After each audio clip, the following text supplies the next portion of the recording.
Hello friends, ഇന്നൊരു കൊച്ചു day in my life ആട്ടോ. വലിയ കാര്യമായിട്ടൊന്നും എടുത്തിട്ടില്ല, ഇങ്ങനെ അങ്ങനെയൊന്നും ചെയ്യാറില്ല. കാരണം എന്ന് വെച്ച് കഴിഞ്ഞാൽ ഇപ്പോൾ ഫോൺ വയ്ക്കാനുള്ള സ്റ്റാൻഡും കാര്യങ്ങളൊന്നും ഞാൻ ഒന്നും മേടിച്ചിട്ടൊന്നുമില്ല. കാരണം ഇതൊന്ന് ക്ലിക്ക് ആവട്ടെ എന്ന് വെച്ചിട്ട് ഞാനുണ്ടോ. അപ്പോൾ ഞാൻ രാവിലെ തന്നെ കുളി അലക്കും ഫുഡിങ്ങൊക്കെ കഴിഞ്ഞ് ഉണ്ണികളുടെ കുളിപ്പിക്കലെല്ലാം കഴിഞ്ഞ ശേഷം ഇത് കുട്ടീനെ അങ്ങനെ പാടിയിരിക്കാനാണ് പറഞ്ഞത്. ഇതൊക്കെ വീടാനേക്കാൾ പോകുന്നുണ്ട്, എന്നാലും കുഴപ്പമില്ല. അതിൻ്റെ ഇടയിൽ ഇതേ അങ്ങനെ വീട്ടിൽ കൊണ്ടായിട്ട് വരുന്ന അമ്മമാരൊക്കെ കണ്ടു. അടപ്പതിവ് ഊഞ്ഞാലാട്ടം തുടങ്ങി. ഊഞ്ഞാലാട്ടം കഴിഞ്ഞ് ഇതേ വേറൊരു അമ്മ ടാറ്റ പറഞ്ഞു പോകുന്നു. അത് കഴിഞ്ഞ് ഞങ്ങളെല്ലാം അങ്ങനെ വടിപ്പുള്ളി കയറിയിട്ടോ.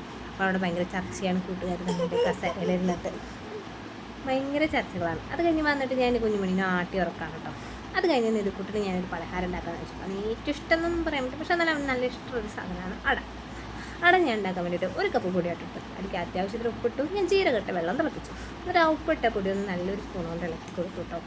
ഉപ്പ് അധികം അവര് നല്ലൊരു നുള്ളിട്ട് കൊടുത്തോളാം. കാരണം എന്ന് വെച്ച് കഴിഞ്ഞാൽ ഒരു പച്ച ടേസ്റ്റ് ഉണ്ടാവും, അത് മാറാൻ വേണ്ടിയിട്ടാട്ടോ. അത് കഴിഞ്ഞ് വെള്ളം തിളച്ച് വന്നപ്പോൾ ഞാനത് ഓഫ് ചെയ്തു. അത് ഓഫ് ചെയ്തിട്ട് അത് തിളച്ച വെള്ളം ഇങ്ങനെ പൊടിയിലൊന്ന് ഒഴിച്ചു വെച്ചു. അതുകൊണ്ട് ഒഴിച്ചു കൊടുത്തു. കാരണം നമുക്ക് ആവശ്യം അനുസരിച്ച് വെള്ളം ഒഴിച്ചാൽ മതി കേട്ടോ. വെള്ളം അധികം ആവാനും പാടില്ല. അപ്പോൾ പൊടി വേറെ എന്തിനെങ്കിലും എനിക്ക് ഉപയോഗിക്കാനേ പറ്റുള്ളൂ. അത് ഞാൻ ഇളക്കി വെച്ചു കേട്ടോ.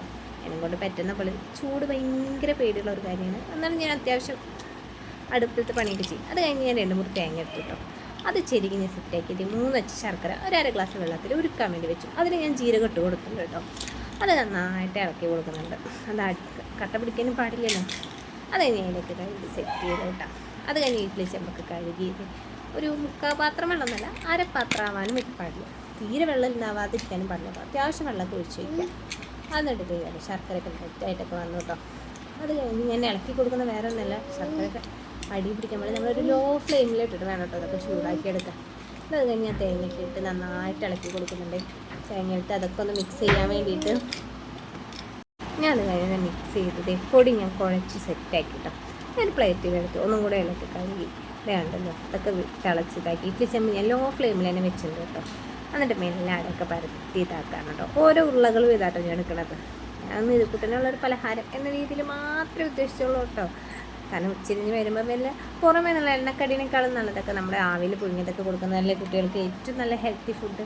നല്ല സ്പൂണിലാണ് കേട്ടോ എടുക്കുന്നത്. 2 സ്പൂൺ വീതം ഞാൻ ഇടുന്നുണ്ട് കേട്ടോ. ഒരു സൈഡ് മാത്രം ഞാൻ തേങ്ങ ശർക്കര നിരക്കുന്നുള്ളൂ. കാരണം വെച്ചാൽ അധികം മധുരമായാൽ നമുക്ക് കഴിക്കാനും ഭയങ്കര ബുദ്ധിമുട്ടാവും കേട്ടോ. അത് ഞാൻ മെല്ലെ ചെയ്ത് കൊടുക്കണം. കാരണം ഇതൊക്കെ ചൂടുണ്ട്. അപ്പോൾ ഞാൻ പറഞ്ഞ ചൂട് എനിക്ക് ഭയങ്കര പേടിയാണ്. നിങ്ങൾക്ക് തന്നെ കാണാം. അത്യാവശ്യത്തിന് 2 സ്പൂണേ നിറച്ചിട്ടുള്ളൂ. നന്നായിട്ട് പരത്തി എൻ്റെ കൈ അതിൻ്റെ ഇടയിൽ പൊള്ളി ഗൈസ്.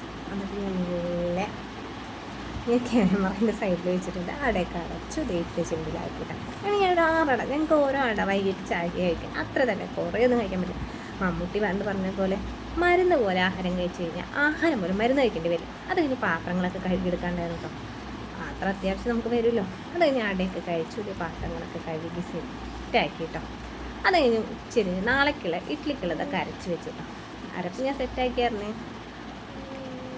ഞങ്ങൾക്കൊരു 1.5 ഗ്ലാസ് അരിയൊക്കെ മതിയാവും. കാരണം ഞങ്ങൾ ഒരു നേരത്തേക്കാണ് കഴിക്കുള്ളൂ. 4 ഇഡ്ഡലി വീതം അത്ര തന്നെയാണ് ഞങ്ങളുടെ ഹെൽത്തി ഡയറ്റ് ഒന്നല്ല. എന്നാലും നമ്മൾ അത്യാവശ്യം ആവശ്യത്തിനുള്ള ഭക്ഷണം കഴിക്കില്ല. അനാവശ്യത്തിന് ഭക്ഷണം കഴിക്കില്ല, ഉണ്ടാക്കില്ല. അതാണ് ഞങ്ങളുടെ ഒരു ഇത്. ഇങ്ങനെ അത്യാവശ്യത്തിന് മാറുന്നുണ്ട്. ഈ പരുവത്തിലാണ് കൊടുക്കുന്നത്. എനിക്കൊരൊറ്റ ജാറിലേക്കുള്ള അരിഞ്ഞ ഉണ്ടായിരുന്നുള്ളൂ കേട്ടോ. അത് കഴിഞ്ഞ് നമ്മളൊരു ഇത്തിരി ചോറ് തലേന്നത്തെ വെള്ളം വെച്ചിട്ടുണ്ടായിരുന്നു. അതും കൂടെ ചേർത്ത് നല്ല പേസ്റ്റ് പോലെ അടിച്ചെടുക്കും. അത് കഴിഞ്ഞത് ഞാനത് അതിലേക്ക് പകർത്തി വീണ്ടും പാത്രം കഴുകാനൊക്കെ ഉണ്ട് കേട്ടോ.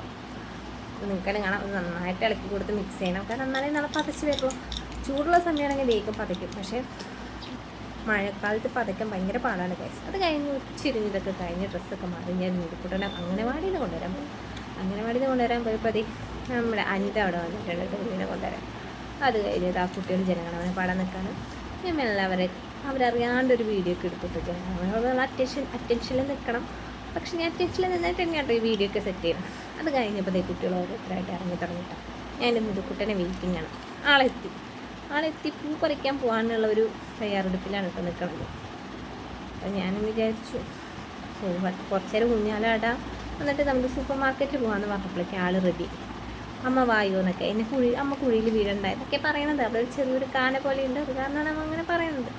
അങ്ങനെ അവനവൻ്റെ ഫ്രണ്ട്സും കൂടിയിട്ട് ഇതാ നടക്കുന്ന കണ്ടില്ലേ. അത് കഴിഞ്ഞിട്ട് അവർ ടാറ്റ ബൈ ബൈ പറഞ്ഞ് പോയി. ഞാനിത് ചിരിക്കണം വീഡിയോ എടുക്കാനേ എന്ന് പറഞ്ഞിട്ട് അമ്മ പൂ പറിക്കാൻ നിന്ന് പിന്നെ സൂപ്പർ മാർക്കറ്റിൻ്റെ കാര്യം മറന്നിട്ട് അങ്ങനെ ഞങ്ങൾ തിരിച്ച് നടന്നു. ഞങ്ങൾ തിരിച്ച് നടക്കാണ്. നല്ല വെയിലൊന്നും പറയാൻ പറ്റില്ല കേട്ടോ. മഴക്കാറുള്ള കാരണം അത് അത്ര അങ്ങോട്ട് കഠിനമല്ല. അപ്പോൾ അവനോട് ഞാൻ പറഞ്ഞു നെയ് പാക്കറ്റ് എടുത്തതാന്നൊക്കെ പറഞ്ഞു. അവനവിടെ മുഴുവൻ നെയ് പാക്കറ്റ് എടുത്തു. അവന് വന്നു കഴിഞ്ഞ സൂപ്പർ മാർക്കറ്റിൽ നിന്ന് ആകെ പർച്ചേസ് ചെയ്യുന്ന സാധനമാണ് സോപ്പ്. സ്വന്തം ഇഷ്ടത്തിന് അത് ഏതെങ്കിലും ഒരു സോപ്പ് എടുത്തിട്ട് വരും.